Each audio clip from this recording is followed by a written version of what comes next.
Bueno, buenas noches a todos, se escucha ahí bien. Sí que hace frío en Granada, sí. La última vez que estuve aquí fue para hacer el mulacén y casi muero porque había 20 grados bajo cero, que sepáis. Dios es muy divertido.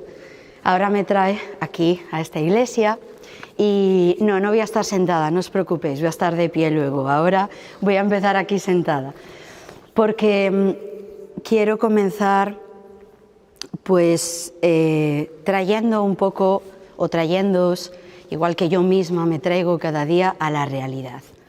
Yo no quiero que sea un testimonio bonito, yo quiero que sea un testimonio de fuego, eso es el Espíritu Santo, no os asustéis. Y ojalá estuviera ya la tierra ardiendo, diría el Señor. No quiero que sea un testimonio bonito, quiero que sea un testimonio de verdad, que despierte conciencias, que os agite en el asiento y sobre todo que os levante.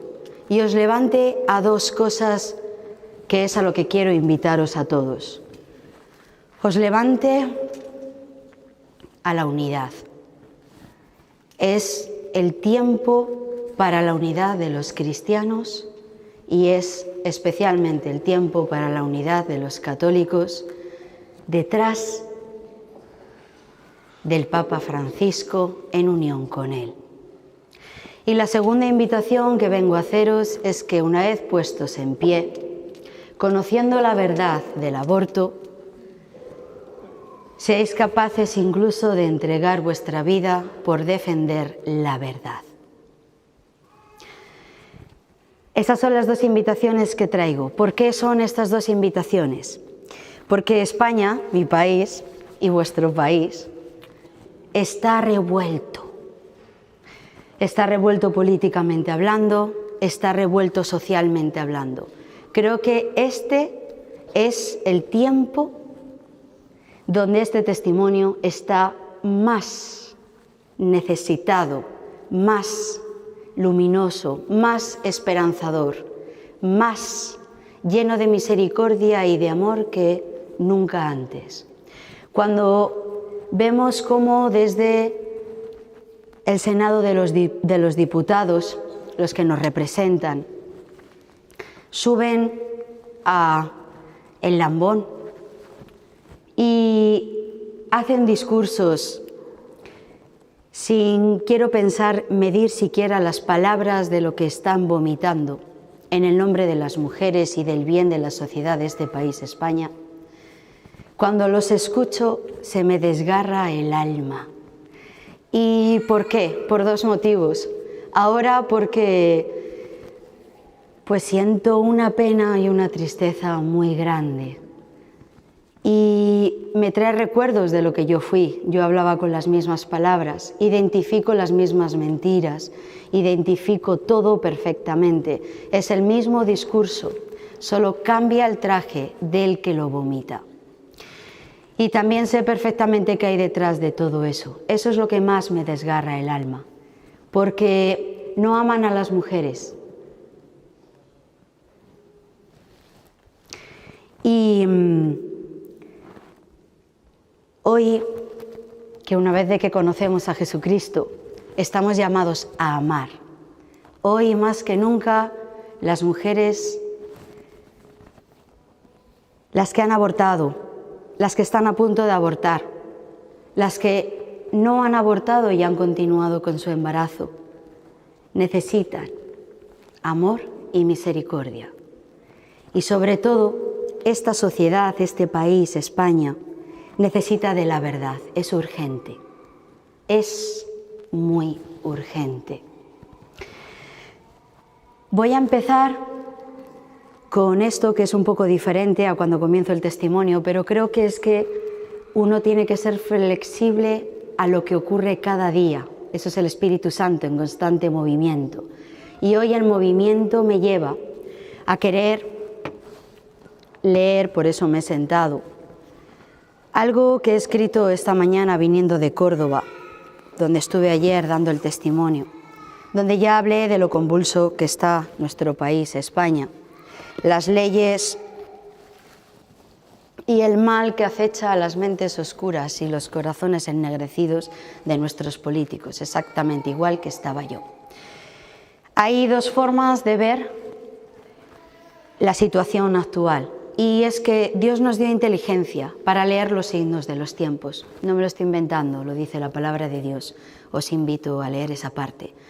Desde esa inteligencia y leyendo los signos de estos tiempos, tenemos que dar una respuesta real, no imaginaria, real. Y esa respuesta, en mi opinión, solo puede ser dada por los católicos en una unidad, todos siendo uno, como uno es Cristo con el Padre, todos siendo uno. Y para poder ser uno con respecto a la defensa de la vida y del Evangelio de la vida y de Cristo, hay que conocer la verdad. Es fácil mentir, muy fácil. Es más, tenemos tendencia y nos resulta hasta cómodo a veces mentir. Se puede mentir por muchos motivos, hasta inconscientemente. Nuestros políticos mienten por codicia. El aborto genera muchísimo dinero y poder. Están ávidos como Satanás babeando por ese dinero. Veréis, dos datos muy importantes. Empezamos con una ley que impedía que las personas que quisieran ir a rezar con el Santo Rosario de la mano delante de las clínicas de los centros abortistas, empezó una ley en la que, sin que se levantara poco la voz, nuestra unidad para darles miedo, y no miedo por amenazas, nosotros no recurrimos a eso, sino miedo por la unidad y el valor. Esa ley se aprobó para impedir la oración, porque 40 días por la vida viene a dar una cifra de aproximadamente un 50% de la reducción. Cuando se reza del número de abortos de mujeres que van a abortar, cuando se reza delante de las puertas de las clínicas abortivas, en una continua oración. Ahora es más, Córdoba, por ejemplo, en la Pascua comenzará la campaña más intensa porque se está día tras día, durante creo que es el mes entero, los 40 días de la Cuaresma, rezando desde por la mañana hasta por la tarde-noche. Cada hora hay siempre alguien orando el Santo Rosario, nada más. Si vosotros lleváis ese 50% a cifras económicas, como veis, las pérdidas son catastróficas. Ahora os voy a dar otro dato, y eso que a mí no me gusta, pero hoy creo que es necesario. El 80%, y esto es un tanto por ciento real, Spaymatter me lo ha dado esta misma tarde, el 80% de las mujeres que ellas libremente se acercan a alguien a pedir más información sobre el aborto, sus consecuencias y la verdad, deciden continuar adelante, seguir adelante con su embarazo. 80%.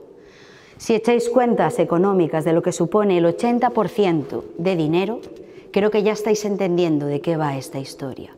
Así que cuando vengan ellos, los políticos, que han dejado de ser políticos para convertirse en psicópatas, cuando ellos, los políticos, vengan a dar otro tipo de información, me gustaría que os pusierais en pie con la verdad. Y la verdad es esta que vais a escuchar hoy. No voy a dirigirme personalmente a ningún político, sino a todo el conjunto del gobierno y de todos los que han hablado durante estos días. Como consecuencia, y por eso lo hago, porque soy ciudadana nacida en España y con el poder y la autoridad de Dios, hablo como hija de Dios y como ciudadana española, en favor de la verdad. Tengo esa autoridad y la he asumido desde el mismo momento en que después de mi conversión Dios me pidió que hiciera exactamente eso que estoy haciendo ahora mismo aquí y en muchas otras partes del mundo, no solo en España. La autoridad me la otorga haber sido enfermera abortista y haber dedicado parte de mi vida a asesinar a muchos no nacidos y a herir de muerte como Caín a mis hermanas mujeres con mentiras. Esas mentiras se fundamentan en varias cosas que nuestros políticos desde la tribuna del Senado, donde no puedo acceder, porque os aseguro que si pudiera acceder no tendría ni un segundo de duda en ponerme allí en pie, se atreven a vomitar discursos que hablan de derecho para la mujer, libertad para la mujer, justicia y algo que hoy me ha desgarrado, avance.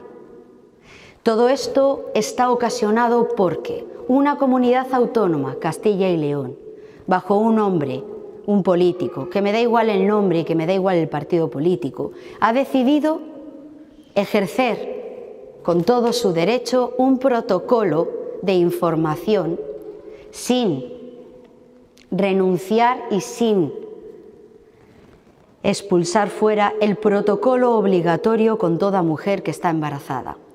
Solo son dos cosas las que van a hacer: ofrecer a la mujer embarazada que escuche el latido cardíaco de su hijo, y el otro, que vea la imagen de su hijo en una ecografía 4D. Eso ha sido suficiente para que ahora mismo toda España y especialmente nuestro gobierno esté incluso llegando a amenazar a que si se lleva a cabo este protocolo en Castilla y León, utilizará todo su poder dictatorial y tirano, por supuesto, para ir en contra de este protocolo. Hasta hace bien poco dudo que muchos de nuestros políticos que nos representan supieran siquiera dónde está en el mapa de España Castilla y León. Hoy creo que ya lo saben todos. Dentro de las falacias de la mentira del aborto, están gritando desde micrófonos que este protocolo de Castilla y León viene a retroceder años de logros para las mujeres. Bueno, y piden claridad en la exposición de esto. Es muy claro, lo acabo de decir, hay que ser o muy idiota o muy necio para no entender que el protocolo consta de dos cosas: escuchar el latido cardíaco de tu hijo y ver la imagen a tiempo real de tu hijo. Pero hay un político que hoy se ha subido a gritar al estrado y quiero responder con la paz de Dios y con la espada de la verdad. Y ha venido a decir barbaridades hasta incluso llegar a blasfemar. Veréis, España, en sus orígenes son cristianos. Toda Europa se fundamenta en la cristiandad. Es más, estoy en Granada, tengo familia descendiente por parte de la rama paterna de Granada. Loja está aquí cerca, se liberó, sí, ¿verdad que sí? Hubo una gran batalla que, bueno, se liberó a esta ciudad, ¿verdad?, de la tiranía en ese momento musulmana y recuperaba así su identidad. Importante esta palabra, porque estos políticos que no son nada escrupulosos y que son muy avariciosos y codiciosos, nos han llegado a robar la identidad como país y a toda Europa también. Ese empeño lo tuvo San Juan Pablo II, por eso cuando vino a Santiago nos hizo una llamada. Hago un llamado urgente a la vieja Europa a recuperar su origen. Bueno, parece que tenemos miedo a decir lo que somos, cristianos católicos. Por eso quiero contestar desde la casa de mi Padre, que es Dios, y es este lugar. A mí me gustaría que a los españoles nos enseñaran la cantidad exacta de beneficios económicos que se han repartido nuestros políticos desde la aceptación de políticas contra la vida, pasando, por supuesto, por los centros privados y públicos que también colaboran de alguna manera, directa o indirectamente, en el asesinato de los no nacidos. ¿Alguien de aquí sabe cuánto dinero han ganado? También me gustaría que ellos que están a nuestro servicio y no al revés, ¿Por qué no nos enseñan los informes médicos que avalan las consecuencias las consecuencias postraumáticas del aborto en las mujeres? Son consecuencias físicas, psicológicas, morales, espirituales. Y también hay informes que asocian directamente al aborto dependencias a la pornografía, al alcohol, a las drogas y a determinadas medicaciones que tienen que ver con ansiolíticos, antidepresivos o estimulantes, anorexias y bulimias, autolesiones e incluso suicidios.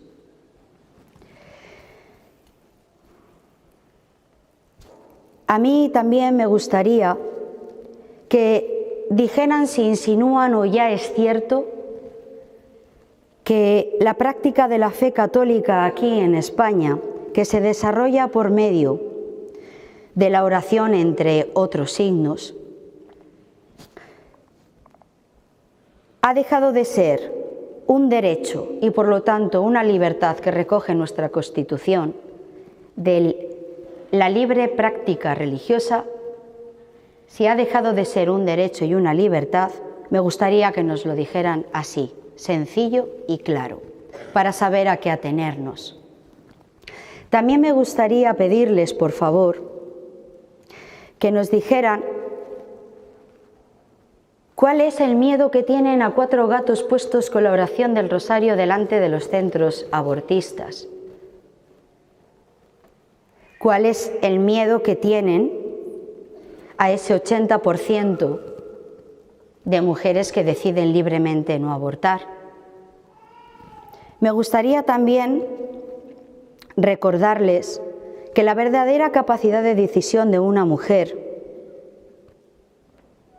únicamente puede ser tomada desde el pleno conocimiento que viene a través de la información, nunca sesgada y nunca manipulada. Por lo tanto, no entiendo qué está pasando con que una mujer embarazada escuche el latido cardíaco de su hijo o le vea en una pantalla de ecógrafo. ¿Quieren de verdad libres a las mujeres? ¿O en ese momento dejarían de ser objeto de deseo para su codicia y su poder? Quiero también decirles a ellos algo. Veréis, es fácil subirse como político a una tribuna y vomitar todo lo que el desconocimiento, la falta de información quiere por la boca. Y me voy a referir a las palabras de Jesús cuando Él dice que no es impuro lo que entra de fuera adentro, sino lo que sale del corazón del hombre. Así que eso es relativamente fácil. Pero yo les voy a tender la mano y hacer una invitación. Y es esta. Que si cogen mi mano, yo misma les bajo a un quirófano abortista donde se asesinan no nacidos. Nunca había ningún político ahí abajo. Así que no entiendo cómo pueden hablar de lo que sucede ahí abajo. Después les voy a hacer otra invitación. Que se sienten con los movimientos pro vida, tanto los aconfesionales como los católicos. También les quiero invitar a que se sienten a dialogar con las mujeres que han abortado y que sí que ellas ya han salido del silencio para atreverse a decir lo que de verdad sucede en una mujer cuando ha abortado. También les invito a sentarse con mujeres que han encontrado ángeles en sus caminos y confiando y tomándose de su mano decidieron seguir adelante, porque lo que se van a encontrar a esas mujeres valientes, fuertes, que lo primero que presentan es el resultado de su decisión, que es la vida, es decir, a sus hijos. No conozco a ninguna mujer de ningún país, de ninguna cultura, de ninguna religión, que se haya arrepentido de decir que sí a la vida. Pero conozco muchas mujeres de diferentes condiciones culturales, sociales, económicas, religiosas, que cada día se la pasan intentando recuperar aquel día pasado en el que cruzaron la puerta de un abortorio, confiadas en que estaban haciendo lo correcto. Pero no se puede volver al pasado. Así que también hago una invitación a nuestros políticos a que se sienten con profesionales sanitarios que han trabajado directa o indirectamente, pero sobre todo directamente, como yo, en quirófanos abortistas, para que vean las secuelas de ese trabajo y que les escuchen. Son invitaciones gratuitas, por cierto, desde aquí también se lo digo, porque nosotros no cobramos nada, a nosotros nadie nos paga. Así que gratis lo recibimos, no se preocupen, señores políticos, gratis se lo mostramos. Quiero también decir que la herida que está desgarrando al mundo entero ahora mismo es el aborto. Y me voy a referir a las palabras de Madre Teresa de Calcuta, que dijo: elevo mi voz en todas partes. Hagamos que todo niño, nacido o no, sea un niño deseado. El aborto va en contra del mandamiento del amor. Creo que si los países ricos permiten el aborto, son los más pobres y necesitan que recemos por ellos. Ese es nuestro país.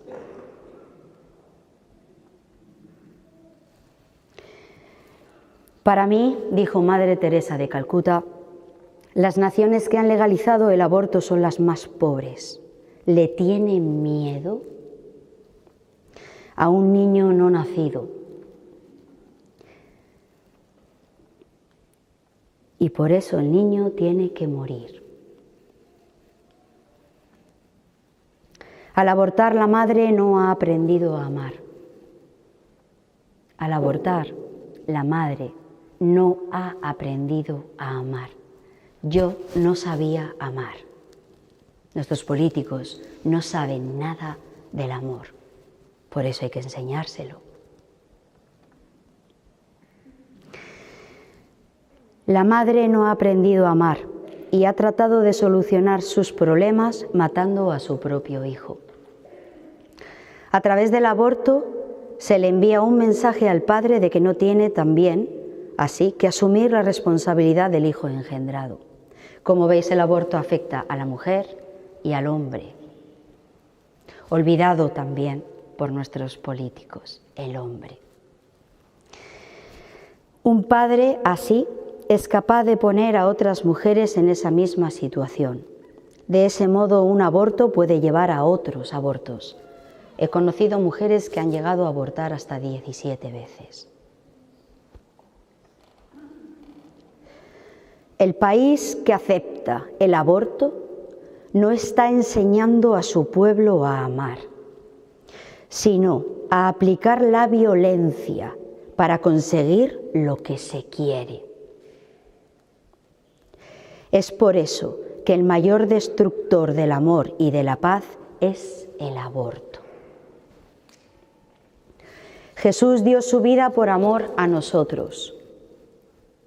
Hay que ayudar a la madre que está pensando en abortar, ayudarla a amar, aun cuando ese respeto por la vida de su hijo signifique que tenga que sacrificar proyectos o su tiempo libre. A su vez, el padre de esta criatura, sea quien fuere, debe también dar de ese amor hasta que duela. Sobre el crimen del aborto, dijo: la amenaza más grande que sufre la paz hoy en día es el aborto, porque el aborto es hacer la guerra al niño inocente que muere a manos de su propia madre. El comunismo siempre ha enfrentado a un enemigo contra otro. Es la forma de actuar del demonio, el odio. Caín contra Abel, Rusia contra Ucrania, hermano contra hermano, pobres contra ricos, negros y blancos, hombres contra mujeres y ahora madres contra hijos.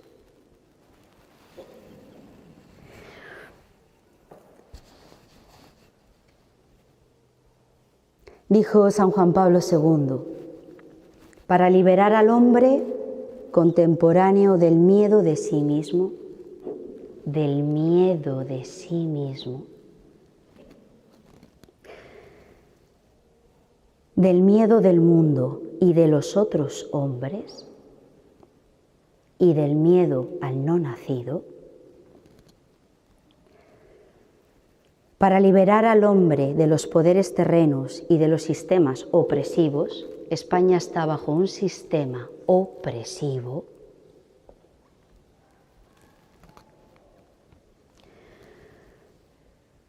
Ante esa fuerza predominante,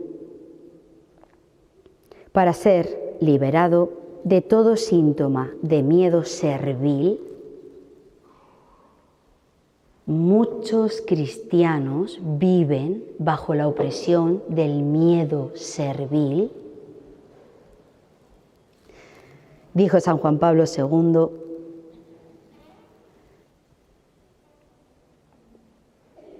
el creyente debe llamar a Dios.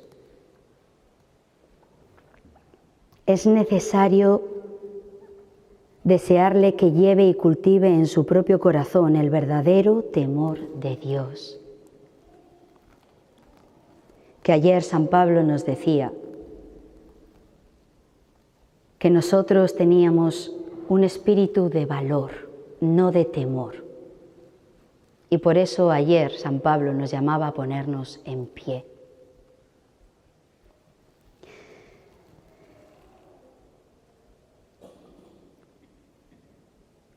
Dios es el principio de la sabiduría. Hoy es Santo Tomás de Aquino. Dominico, orden de predicadores. Dios los puso en pie para combatir la herejía de ese tiempo. Santo Domingo de Guzmán. Hoy Dios nos pide que nos pongamos en pie para defender la vida, sin excepción. Ese temor de Dios es la fuerza del Evangelio. Por eso tenemos que conocer el Evangelio.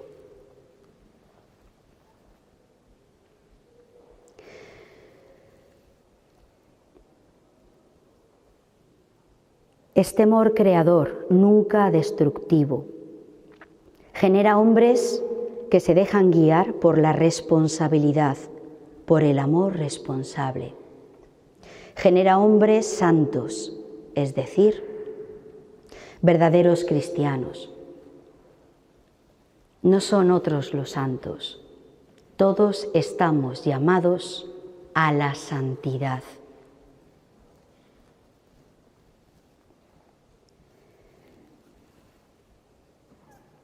Verdaderos cristianos a quienes pertenece, en definitiva,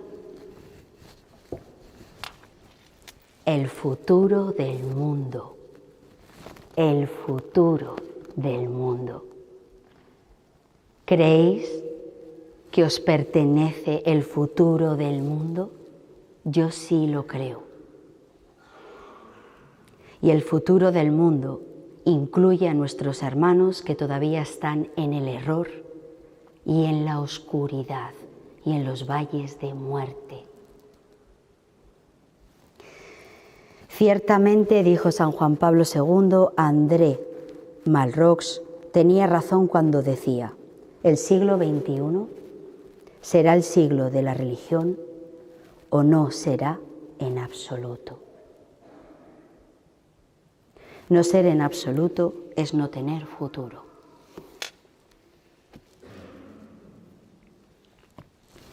Me llamo María, por gracia y misericordia de nuestro Señor Jesucristo.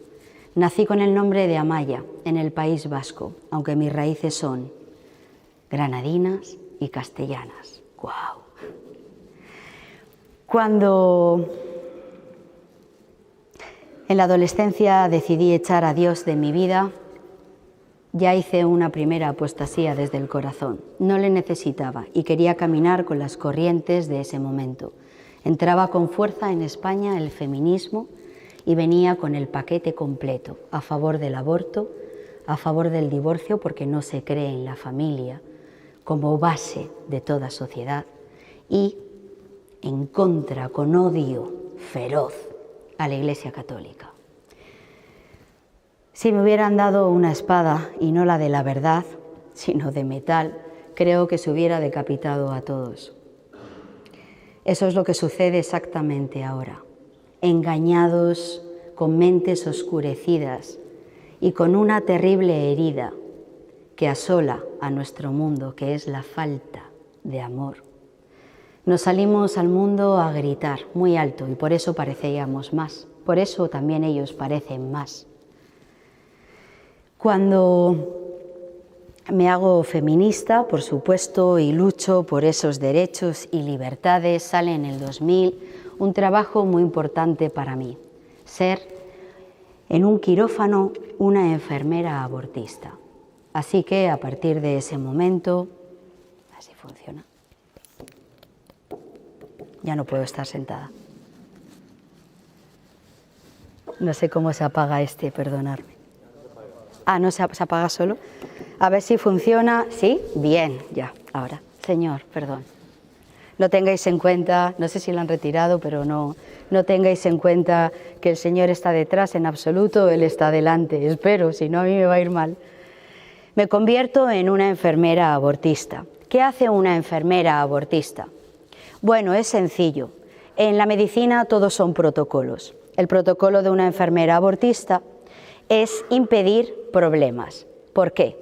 Porque desde las 7 de la mañana aproximadamente, cuando yo entro a trabajar, preparo un listado enorme de historias clínicas. Son la historia clínica de cada una de las mujeres que, engañadas, con la verdad manipulada y sesgada, pero creyendo que al protegerles una ley hacen lo correcto para sus vidas, entrarán por aquella terrible puerta. Os digo una cosa y lo repito y lo repito. Cuando una mujer entra por una puerta de un centro abortista, permite que se asesine a su hijo, cuando salga por esa puerta, nunca, jamás volverá a ser la misma persona que entró en ese centro. Nunca. La herida que la acompañará el resto de su vida no es sanada, pero es que ni siquiera consolada por el mejor psicólogo del mundo. Solo no se escucha. ¡Ay! ¿Por qué no? ¡Ay! No me puedo creer que el Espíritu Santo me vaya a atar a este micrófono. Bueno, lo ofrezco porque despertéis.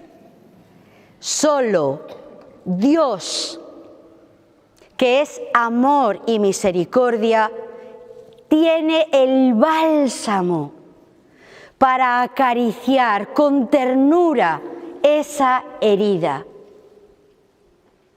Así que no os dejéis engañar.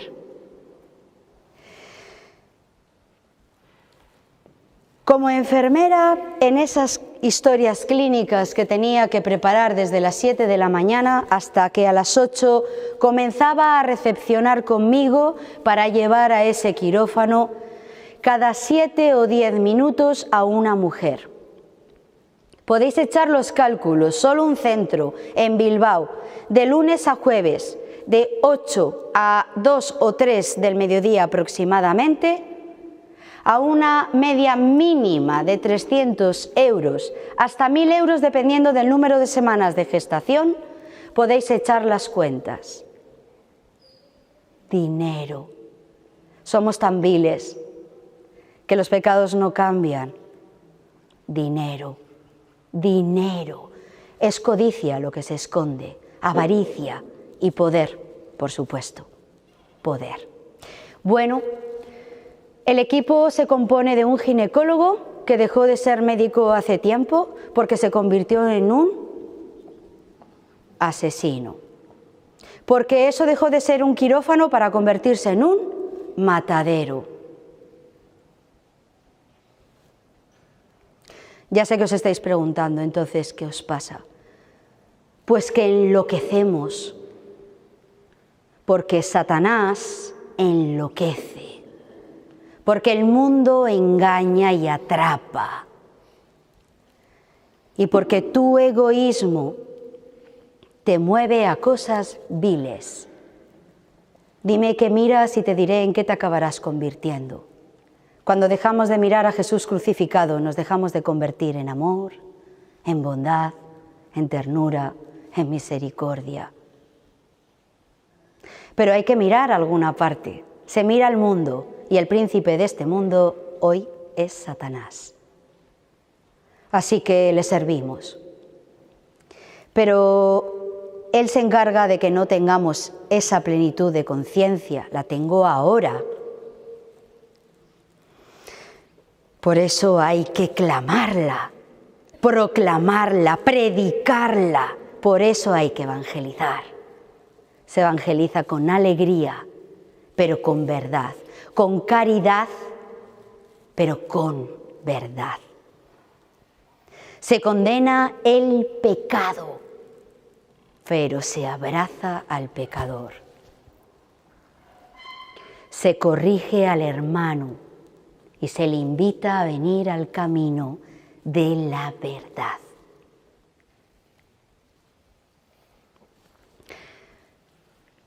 Cuando el ginecólogo entra, su enfermera tiene todo preparado. Yo tenía todo preparado. La mujer está tumbada en una camilla aquí al lado mío y yo estaré sentadita en una silla a su lado, a su costado. El ginecólogo entrará y os voy a decir solo algo de lo que existe ahí abajo. Porque cuando cuento el testimonio, a veces con más crudeza, si hay jóvenes con toda la realidad de lo que sucede ahí abajo, a veces la gente se asusta, no entiende, se desgarra, llora. Bien, son emociones. Yo quiero más. Yo quiero que eso sirva de estimulante para ponernos en pie y comenzar a defender y a proclamar la verdad sobre la vida. Y a veces, y más en estos tiempos donde va a costar perderlo todo, chan, chan, chan, todo, lo he perdido todo, hasta el honor y la fama. A costa de perderlo todo, se proclama la verdad y se muere por ella. Solo podemos morir por la verdad cuando la conocemos. Así que vais a conocer la verdad de un quirófano abortista. Hay un ecógrafo y efectivamente apagamos el sonido. Claro, ¿por qué? Estos perros viejos no van a venir a esta perra vieja a contarle nada que no sepa. Esos quirófanos, con esos ecógrafos, se apaga el sonido para que no escuchen las mujeres esto. Os invito a cerrar los ojos los que queráis.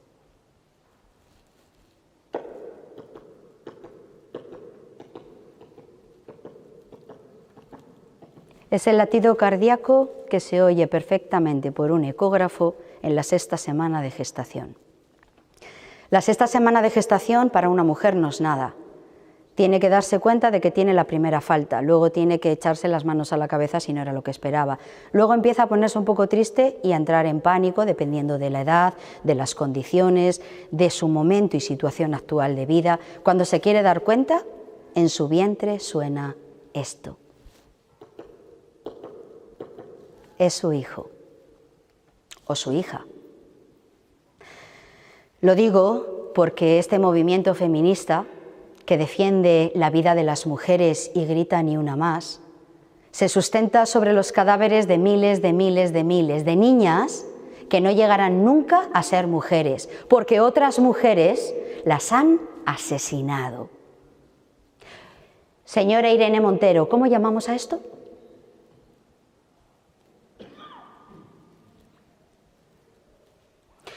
Bueno, seguimos. Así que no se escucha el latido cardíaco del bebé. ¿Y por qué tenemos que hacer trampas con las mujeres? Si eso es lo mejor para ellas. Y también haremos otra cosa, daremos la vuelta a la pantalla del ecógrafo. ¿Para qué? Para que no vean lo que hay en sus vientres. Por eso lo podremos llamar conjunto de células. Así que ya la mujer completamente vulnerable es fácilmente manipulable. Y nosotros, como feroces leones, vamos a por la presa. La presa es la mujer tumbada en aquella camilla. ¿Y por qué es presa? Porque me va a ver vestidita de verde. Es el pijama, se llama así, que llevan los profesionales sanitarios dentro de los quirófanos. ¿Y sabéis el efecto que produce? Esto está comprobado todo científicamente. Cuando uno ve un uniforme así, enseguida su inconsciente le dice, confía, es buena. Cuando tenemos un accidente en la carretera, lo primero a lo que gritamos con el móvil a pedir ayuda es a la policía. Cuando vemos aparecer en esas circunstancias a un sanitario, a un bombero y a un policía, confiamos. Bueno, ya las tenemos atrapadas y confiadas. Porque ¿qué queremos? Pues el fruto de su vientre. ¿Os suena, verdad? Fruto de su vientre. Y por eso es satánico. Porque tenemos que asesinar el fruto de su vientre para obtener dinero. Mucho. El aborto, os invito a todos a saber de dónde viene realmente y también a escuchar la historia del doctor Nathanson, que si no le conocéis os invito a escucharle. Le llamaron el rey del aborto. Es más, es él el que lleva a Estados Unidos la gran invención de la aspiradora que succiona al bebé vivo en el interior del útero materno. Él tuvo una conversión también y se pasó el resto de su vida gritando la verdad. Nadie sabe quién es el doctor Nathanson. Y nadie sabe que gracias al trabajo de mentira del doctor Nathanson, como él mismo relata, porque se inventó falsas estadísticas sobre el aborto y la necesidad por eso de traer a Estados Unidos y legalizar la ley del aborto, que sucederá por el caso de Roe, y se abre la puerta del aborto al resto del mundo. Nadie le creyó cuando dijo que todo eso había sido una invención salida de su psicópata cabeza. El doctor Nathanson incluso llegó a hacer el aborto a su propia novia, es decir, asesinó a su propio hijo.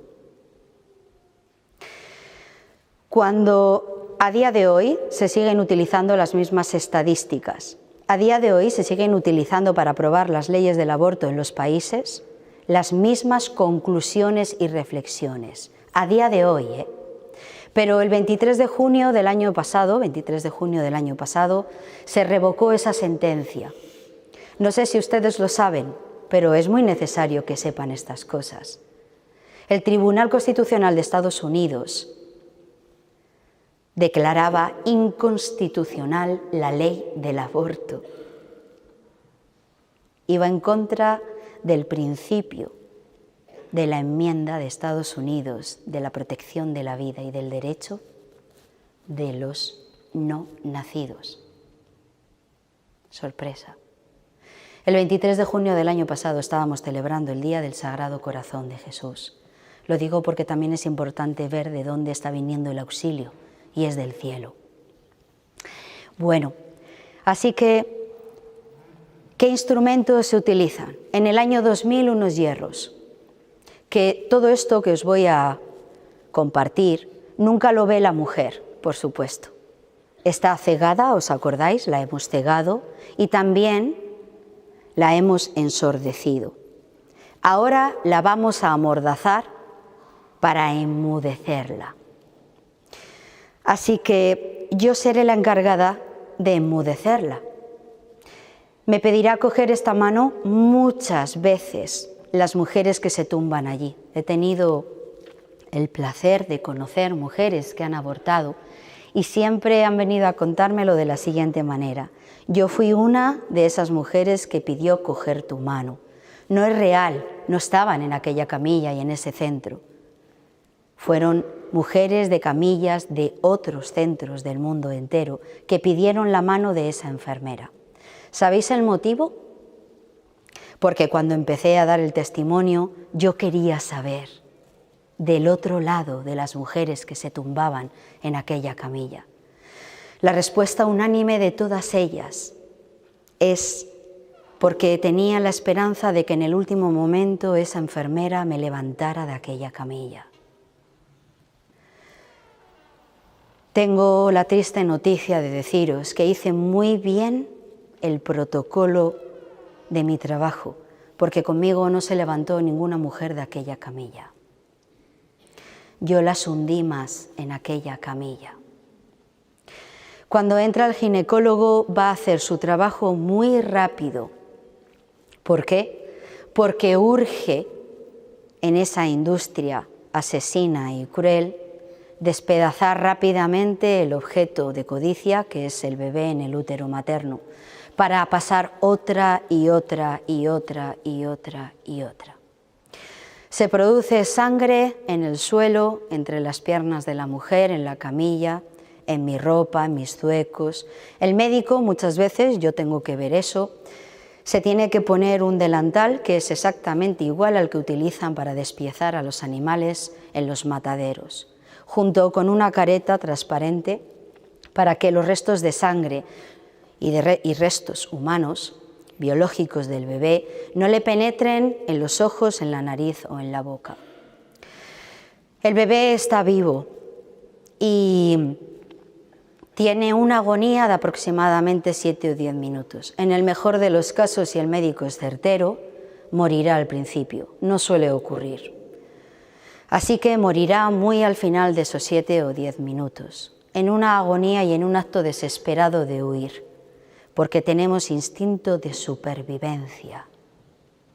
Todos los animales tienen instinto de supervivencia.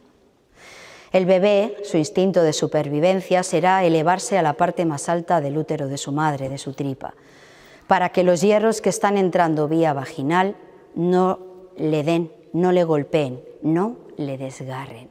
Esos hierros tienen un grosor y una longitud dependiendo de el inicio o el final del aborto o del número de semanas de gestación. Cuanto más grande es el feto, más grande tienen que ser esos hierros, pero nunca son lo suficiente para que la muerte sea rápida. Así que es una muerte lenta y agónica. Esos hierros penetran y empiezan a romper, a desgarrar vivo al bebé. Después entrarán unas pinzas que tienen unos dientes específicos, como los de los perros de presa, que una vez enganchan el tejido blando, en este caso es todo blando, desgarran extremidades, cabeza, abdomen. Así que esos restos salen hacia el exterior, los grandes. El resto se introduce un tubo de aspirador que succiona los últimos restos. Todo eso cae en este gran holocausto, todo eso cae en el cubo que hay bajo las piernas de la madre. Esos restos son trasladados normalmente a una sala contigua donde hay un triturador. Triturarán esos restos y serán echados a un contenedor amarillo, donde tiene una rotulación que ponen restos biológicos humanos, como los de cualquier intervención quirúrgica, de cualquier quirófano. Y se tiran a la basura. Fin del proceso. Para la mujer no ha hecho más que empezar su proceso. Para el bebé, su hijo termina ahí. La realidad es que después tienen que pasar al box. Yo misma las llevo, las enfermeras las llevamos. Reacciones habituales: shock, incapacidad de caminar, temblor, convulsión, llanto. Y estas palabras. En ese estado de shock, que es negación de lo que acaba de ocurrir, proclaman que se lo han pensado mejor y que han cambiado de idea y que no quieren entrar al quirófano y que quieren, por favor, que se llame un taxi, que quieren regresar a su casa. Mi labor es decirles que ya han entrado al quirófano, que ya no tienen nada, absolutamente nada en su útero y que efectivamente se tienen que ir a casa.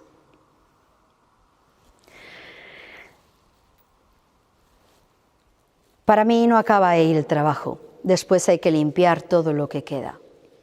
¿Cómo es posible que un ser humano, que se llama ser humano, pueda hacer esto?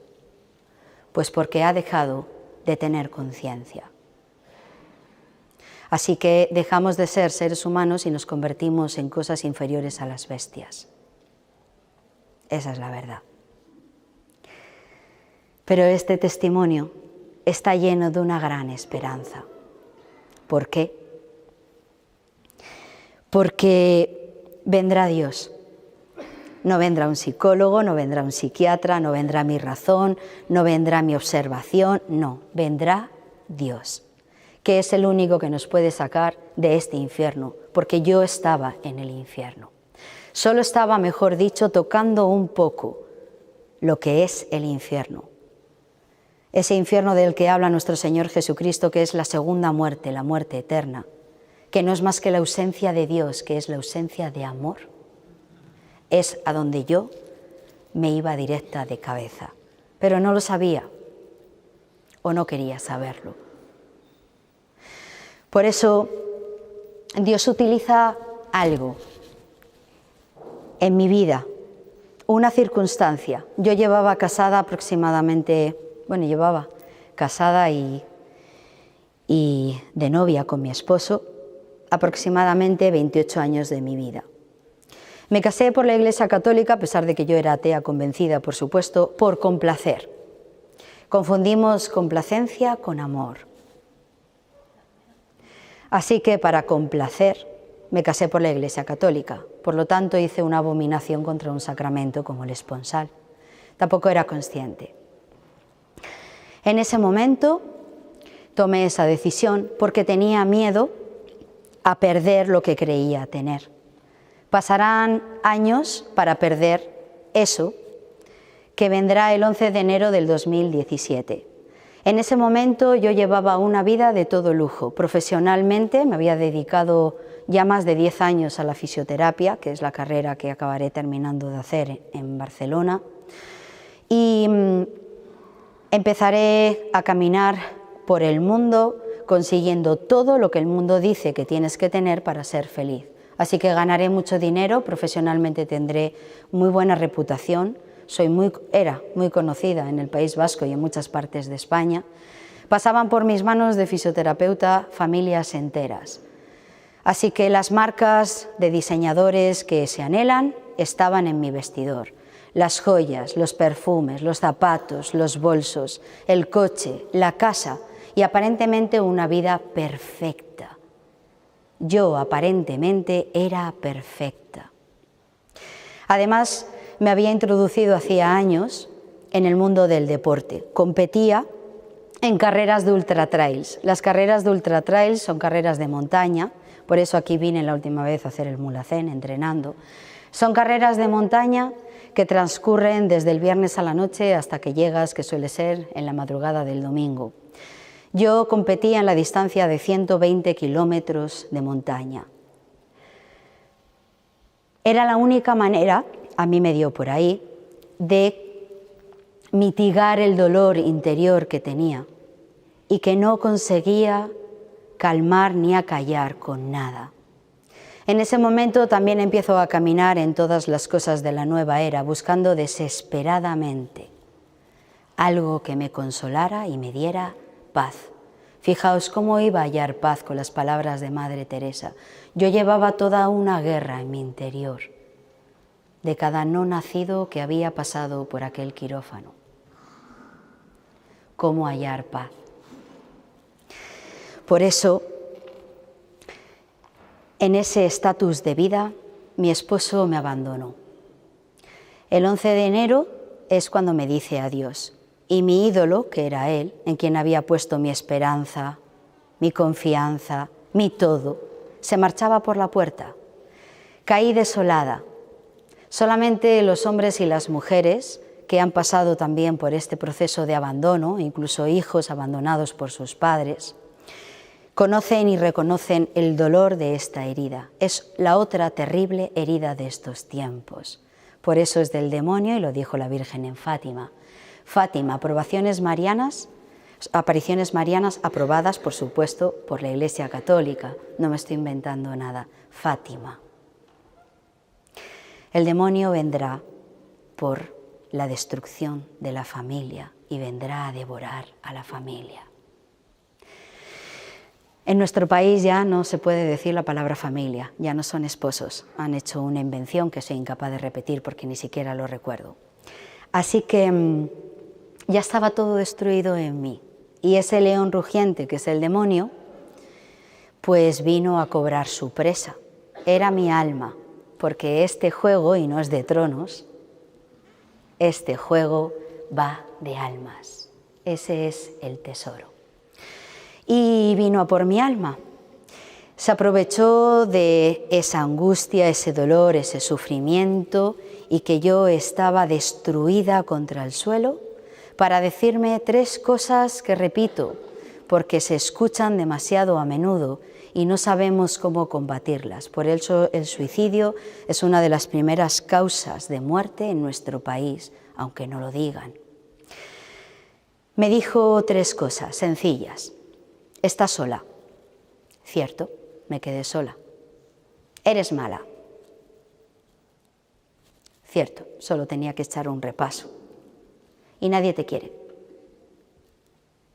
Ya está, ya me quebrantó y me robó la esperanza, porque me dijo, ¿y dónde estás? No va a venir nadie a buscarte. ¡Wow! Yo no lo sabía, pero estaba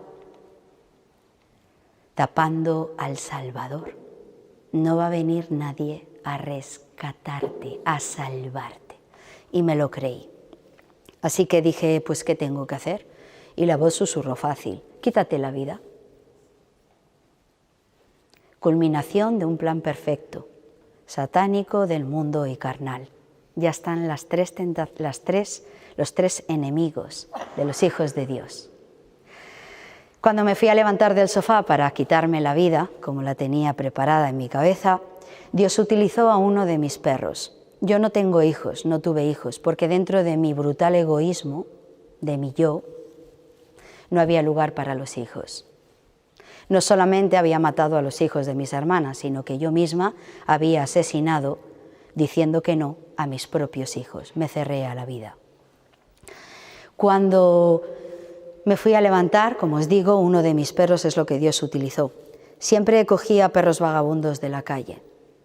Mi estupidez era adorar más a los animales y a los cachorritos y a la naturaleza que a los seres humanos.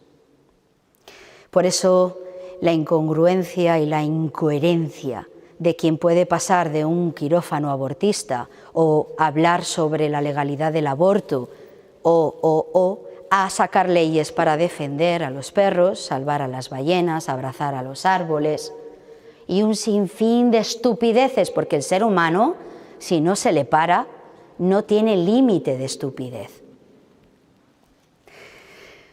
También cuando no se le para con Dios no tiene límite de bondad, Pero en ese caso era la estupidez lo que reinaba en mi vida. Y uno de esos perros fue el que saltó sobre mis piernas.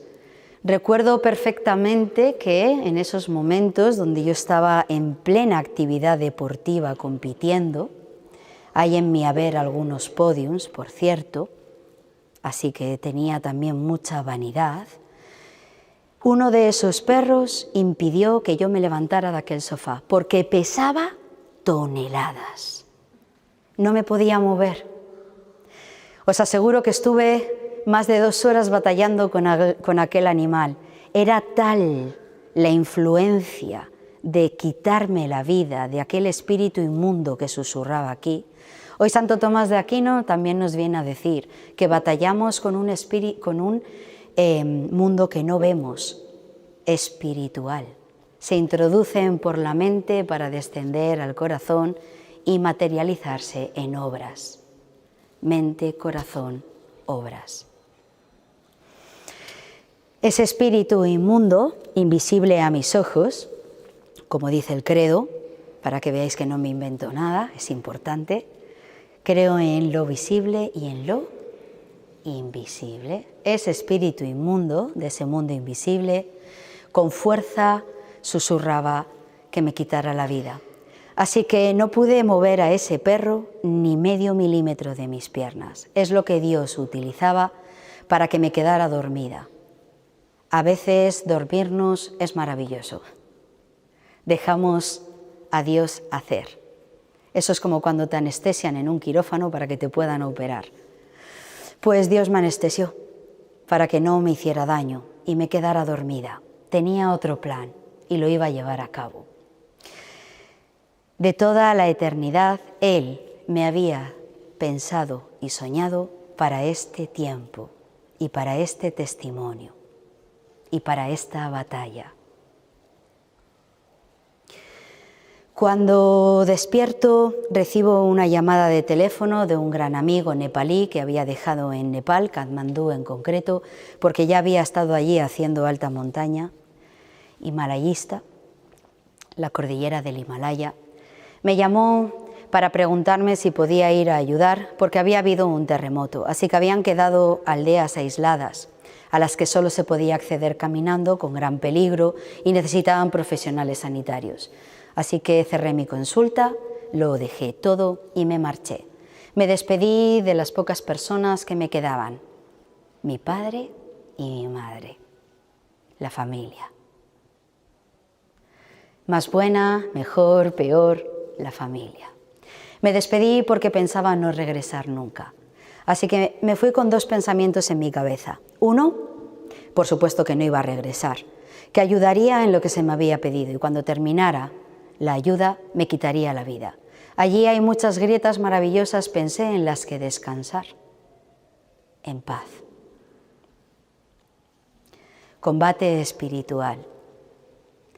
Anhelaba tanto la paz que no me daba nada lo que en ese momento caminaba como una loca desesperada en busca de la ansiada paz. Cogí el avión el 8 de mayo del 2017. Llegaba a una Katmandú destruida por el terremoto, igual que yo, totalmente destruida. De esas ruinas me pareció imposible que se pudiera levantar nada y reconstruir nada. No sabía que era yo, como ruina, lo que iba a ser reconstruida y levantada. Estaba en aquel cruce aquella mañana, porque no se pudo acceder a las aldeas al adelantarse el monzón. Había 2 personajes a los que yo odiaba profundamente, con todas mis fuerzas: Santa Madre Teresa de Calcuta y San Juan Pablo II. Los 2, como podéis ver, defensores de la vida, de la familia y apóstoles de Dios. Imaginaros cuando en aquel cruce esa mañana veo aquí de reojo a 2 misioneras de la caridad. Las reconozco porque llevan el sari blanco y azul de Madre Teresa de Calcuta. Una de ellas viene muy rápidamente a donde estoy yo y me agarra fuerte este brazo. En su medio inglés nepalí empieza a decirme que tengo que ir a un sitio. Pero yo, llena de demonios, La soltaré el brazo y le diré que no me toque y me deje en paz, que no voy a ir a ningún sitio. Ella no pierde la sonrisa en ningún momento. Son dos cosas lo que me deslumbra y me ciega. Una, la sonrisa, y dos, la luz que desprende. Qué importante ser luz y llevar puesto como traje la sonrisa. Cambia las vidas de aquellos con los que nos cruzamos. Esa religiosa, que no perdió la sonrisa, me soltó el brazo. Pasó un autobús, se montaron en él y se marcharon. Iban a hacer su trabajo. Lo averiguaré después. Cuando esa noche ya no puedo dormir. Todo el tiempo es una voz la que me dice y me repite, tienes que ir a ese sitio, tienes que ir a ese sitio. Es el Espíritu Santo. Estos son los tiempos del Espíritu Santo. Estos, por eso, son los tiempos de María, la Madre de Dios y Madre nuestra. Lleva en plenitud el Espíritu Santo. Me puse en pie de madrugada y acudí al mismo cruce. No tenía ni idea de dónde tenía que ir, ahí no hay carteles, es Katmandú. No sé si alguien que está aquí ha estado en la India o ha estado en Nepal, pero todo es caótico. Así que, empujada por esa misma fuerza que no me había dejado dormir por la noche, aparecí en una puerta a tocarla.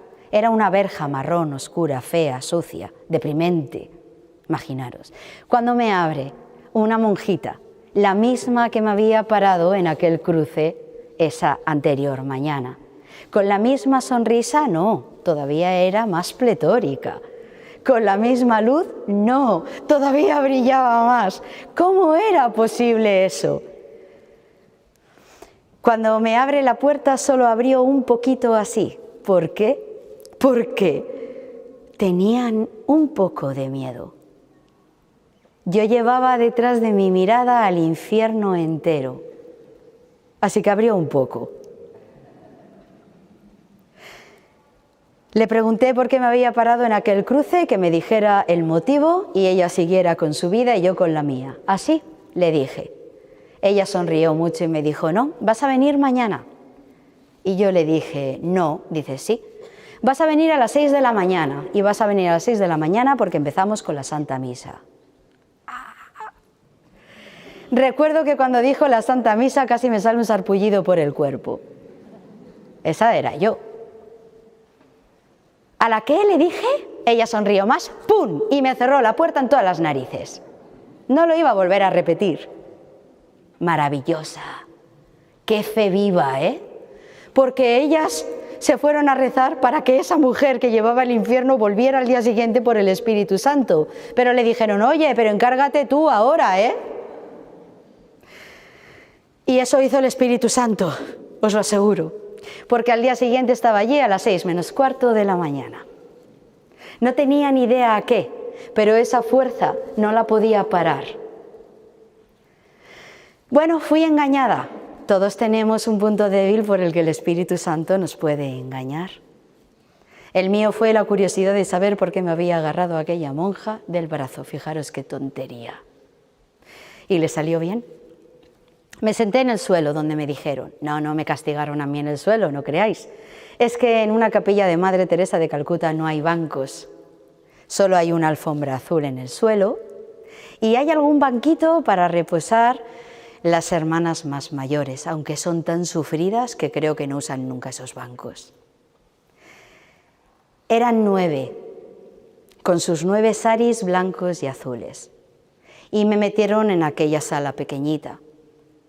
Había un altar y un sacerdote que iba a asistir a la Eucaristía. Claro, la liturgia y todo en inglés. Imaginaros mi conocimiento, no, imaginaros mis blasfemias terribles.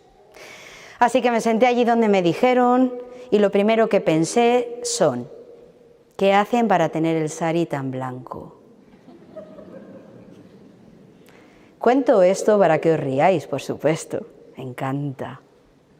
Y también lo cuento para que veáis por encima de qué está nuestro Señor Jesús. Así que esa estupidez era la primera y luego la segunda fue la risa que me entró cuando vi al sacerdote descalzo, porque allí hay que estar todos descalzos. El alba le quedaba tan corta porque él era tan alto y el altar estaba así como este y se le veían los pies descalzos gigantes con el alba pues muy corta. Ya se estáis riendo algunos. Y yo dije, wow, este circo cristiano sigue exactamente igual pasados muchos años. Y me reí. Bueno, luego tocaría llorar. Aquí todavía Dios me dejó reírme. Todo eso son blasfemias, sí. Y mecanismos de defensa.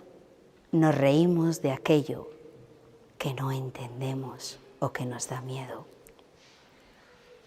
Ahora no, ahora me río porque soy feliz. Entonces, empezó la Eucaristía. Todos atentos a la liturgia de la Eucaristía, menos yo. Yo cerré los ojos y pensé, deja tu mente en blanco. Bueno, nunca he sido capaz de dejar la mente en blanco, lo voy a confesar públicamente. Por eso me decían que yo, para el yoga, que practicaba todos los días, por supuesto, más de 2 y 3 horas, y en la meditación me decían que era mi culpa, porque no dejaba la mente en blanco. Yo ahora puedo decir, bueno, Buda, ahora lo entiendo, tú, pues si tú no resucitaste, ¿qué voy a pensar en ti? El único que ha resucitado es Jesús. Buda sigue como nosotros cuando nos vayamos, ¿sí? Por eso, allí sentadita, intentando dejar la mente en blanco, viene la segunda parte de la historia. Hasta aquí, todas las estupideces son mías, como podéis ver. Tengo muchas. Todas las maldades, todo lo vil de mi corazón, toda la dureza, lo voy a resumir en eso, toda la dureza de mi corazón me llevó a hacer todas esas cosas. Consciente, inconsciente, prefiero decirle a Jesús que diga que no sabía lo que hacía. Y en verdad creo que no sabía lo que hacía y no sabemos lo que hacemos. Es mi oración. Por eso, en ese momento, escuché una voz. Era una voz de hombre y, wow, ¿cómo se describe la voz de Jesús? Difícil, dulce, tierna, fuerte, poderosa. Bienvenida a casa. Abrí los ojos a todo correr. Yo creía que todo Katmandú había escuchado aquella voz, porque me daba la sensación de que había retumbado en la tierra entera. Pero allí estaban las hermanas. No había nada. ¿Qué había pasado? El corazón me iba a 1000 por hora. El alma ya había reconocido al Creador. Llevaba tanto tiempo esperándole, encerrada en este cuerpo villano. Pensé que me habían drogado, la verdad. Sí, con alguna seta alucinógena o algo así. Pero yo no consumía drogas, os lo prometo. Creo que es de lo único que me libró Dios. Así que lo siguiente que pensé es que el mal de altura me estaba afectando abajo en Katmandú. Cerré los ojos y dije, no, esto se va a pasar, tú concéntrate. Y la voz volvió. ¿Es posible que pueda volver con más dulzura? ¿Pero es posible acaso que pueda venir con más fuerza, con más ternura, con más amor, con más delicadeza? Bienvenida a casa. ¿Cuánto has tardado en amarme? En ese momento abrí los ojos para enfrentarme a la palabra encarnada, a la verdad. Cuando abrí los ojos, toda la capilla estaba llenándose de una inmensa luz. No era una luz de esta tierra, no entendía de dónde procedía, hasta que vi la cruz. En ese momento, la capilla desapareció, las hermanas desaparecieron y solo vi esa cruz, con un Cristo crucificado. Hacía tanto tiempo que yo no miraba a un Cristo crucificado. La luz salía de ahí exactamente, y la voz también. Había unas palabras sencillas: tengo sed. En ese mismo momento se transfiguró, descendió de la cruz, caminó hasta donde yo estaba y se dirigió a mí. No es metafórico, no es para que lo entendáis. Es como os veo a vosotros que le vi y le escuché.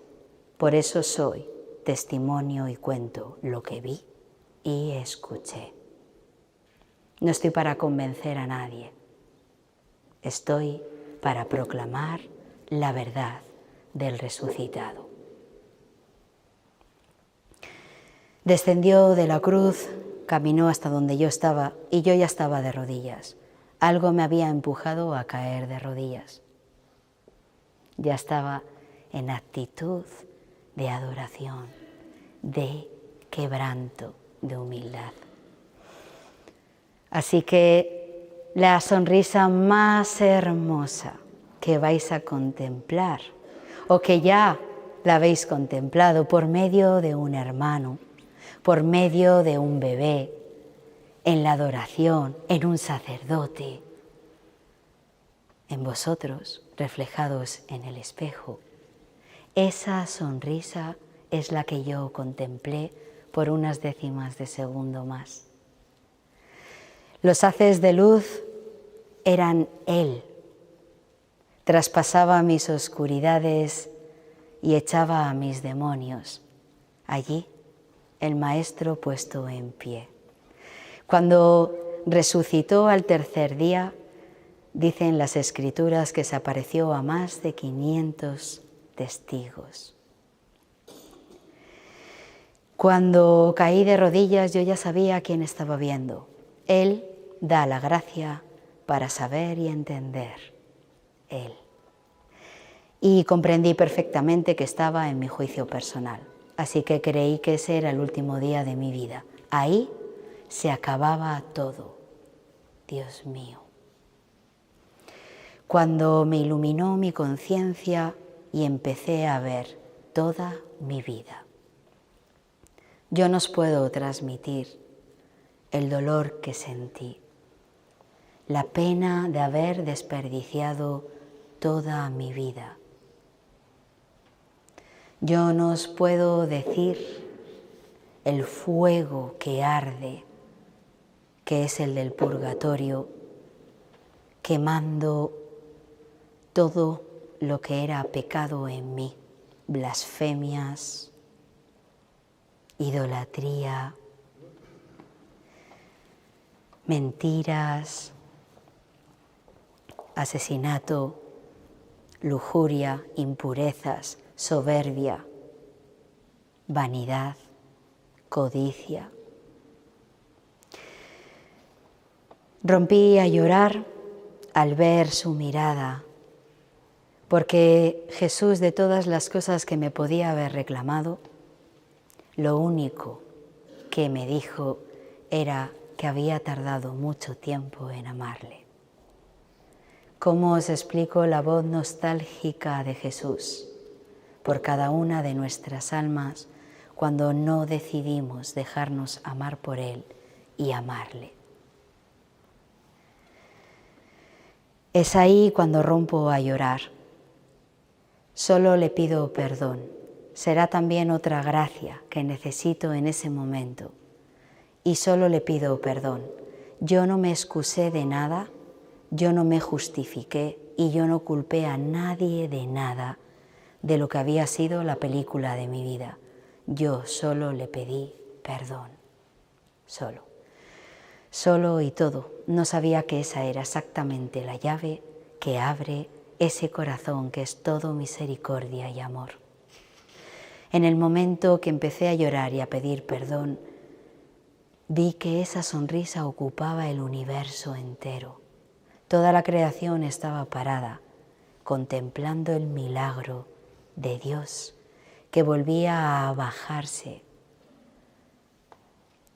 a una de sus criaturas para sacarla del infierno y resucitarla de la muerte. Es lo que vino a hacer y estuvo haciendo 3 años, así lo narra el Evangelio, y lo sigue haciendo exactamente igual. Sana, libera y resucita muertos. Por amor. No busquéis otra cosa, solo por amor. Por eso sentí ese calor y en ese momento es cuando me miré las manos. Todo el tiempo llevaba en esa enfermedad que tenía un signo. Me miraba las manos y muchas veces veía sangre. No era real, no había sangre, pero yo las escondía y me las lavaba. Era la sangre de todos los inocentes que yo había asesinado.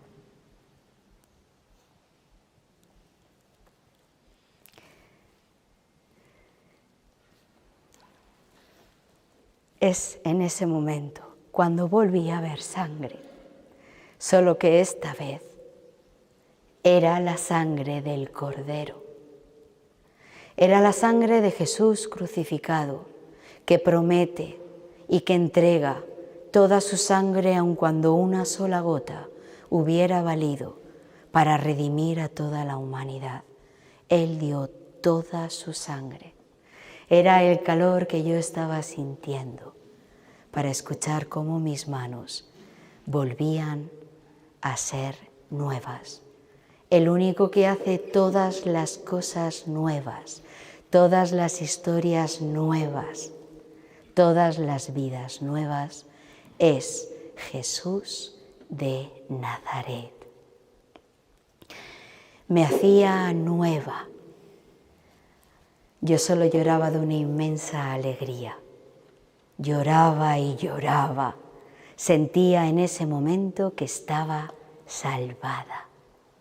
No os puedo explicar la alegría que siente el alma cuando se siente otra vez salvada. Me daba igual todo, purgatorio hasta el fin de los tiempos, perfecto, pero ya estaba salvada. Pero no. Sus palabras fueron: no importa nada de lo que ha sucedido hasta ahora, solo importa lo que suceda de ahora en adelante, pero siempre juntos, siempre juntos. Seamos uno. Yo solo podía llorar sin contenerme. Era como sentirse una niña pequeña de unos 4 años, en la plenitud de la felicidad y de la paz, de la verdad. No tuve miedo en ningún momento a Jesús. No tengáis miedo nunca de Él.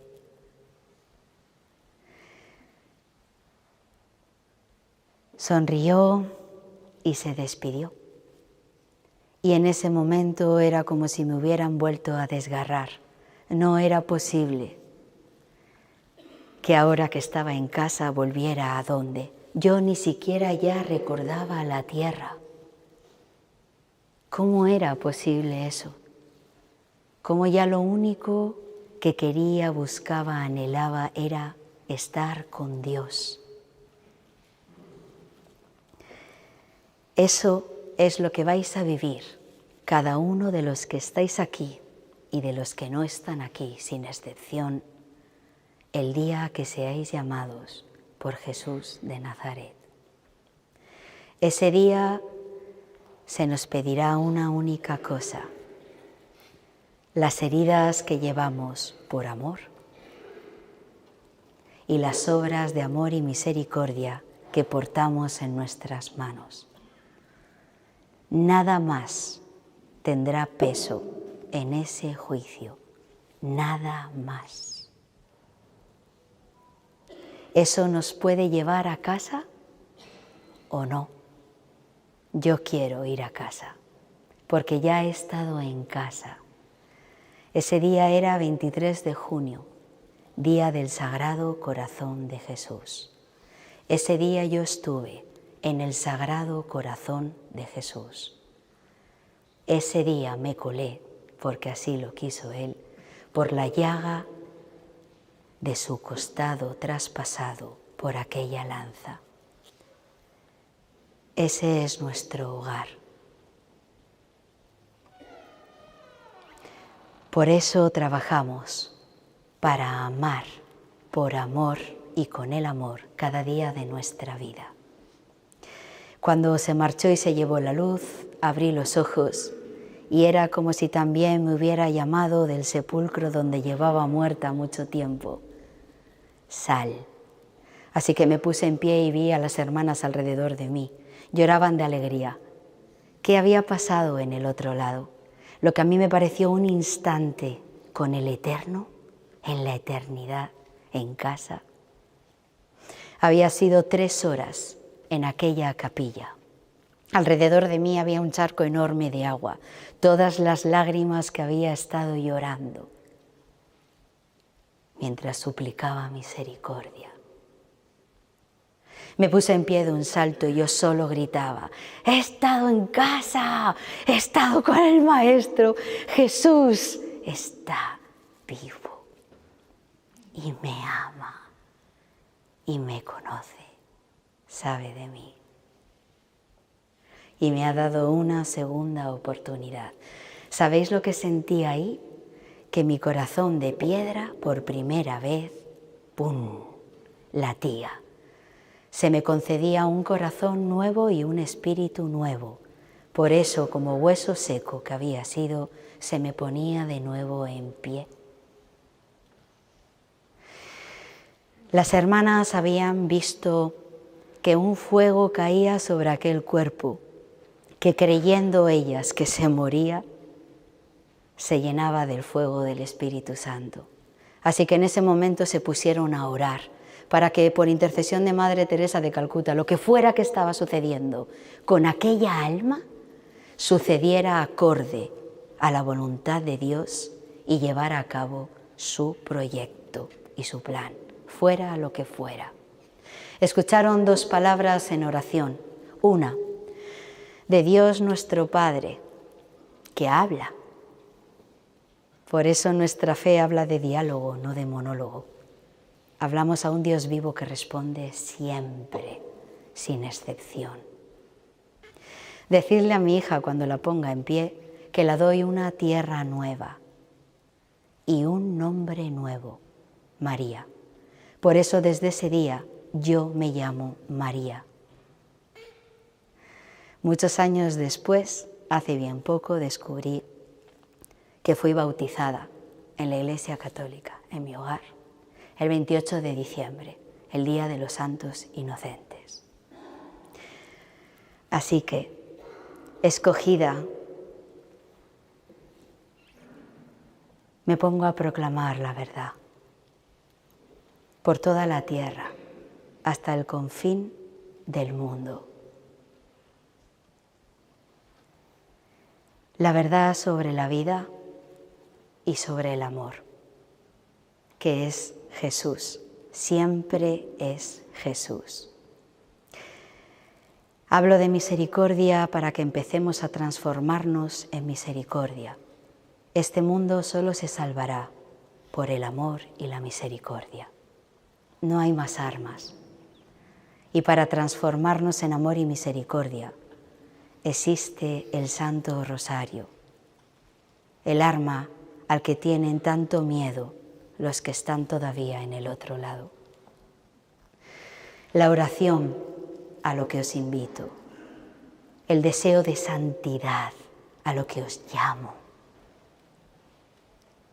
la misericordia como bandera, para volver a ser luz y sal en medio de este mundo que gime de dolor porque está perdido y herido de amor, porque no conoce a Dios. Ese es el futuro que la Virgen María pone en nuestras manos. Esa es la llamada que vengo a hacer hoy. Esa es la salvación de la humanidad y también nuestra propia salvación. Os invito a regresar a Fátima para volver a escuchar estas palabras. Al final, mi corazón inmaculado triunfará. Vamos a ayudarla para que triunfe y triunfe sobre todos los hermanos sin excepción, porque son hijos de Dios, son nuestra familia. Vamos a ponernos en pie, a ser uno, para proclamar la misma verdad. Cristo ha resucitado, nos ama y es misericordia. Estuve en Auschwitz este año pasado, en la guerra de Ucrania, también me fui allí, a la guerra de Ucrania, para ver los efectos de aquel país que cuando se extendió el comunismo fue el primero en abrirse a las leyes del aborto y a muchas otras cosas. Ahora están muriéndose por una guerra. Esa guerra no parará si no optamos por la paz en nuestros corazones, el amor y el fin del aborto. Cuando me puse en pie, el regalo que recibí fue este. Y las palabras de aquella hermana donde empezó esta historia. ¿Por qué me paraste en aquel cruce? Y ella, con su inmensa sonrisa, me dijo, porque escuché la voz de Dios que me dijo, ella es, y fui a por ti. Pero es verdad que no sabía quién eras. Ellas como comunidad llevaban orando un año entero para que por intercesión de Madre Teresa de Calcuta apareciera un voluntario que fuera fisioterapeuta. Aparecía yo. Lo que no sabían era que el cielo hacía jaque mate. Se me entregaba un espíritu guerrero con las armas de la fe, la esperanza y el amor para combatir las mentiras de estos tiempos. No hay tiempos mejores para haber nacido que estos. Gracias por haber dado hoy un paso para edificarnos en la fe, en la esperanza y en el amor. Gracias por haber escogido hoy venir a escuchar a esta sierva inútil, hija de Dios, para ver qué tenía que compartiros. Para gloria de Dios, no es para que digáis qué suerte tiene María, es para que os reviséis. ¿Para quién estáis trabajando? ¿En qué estáis gastando cada minuto de vuestra vida? ¿Y cuánto de lleno está vuestro corazón de amor a Dios y a los hermanos? Revisad si trabajáis para el reino de los cielos o para la añadidura. Muchísimas gracias. Gracias.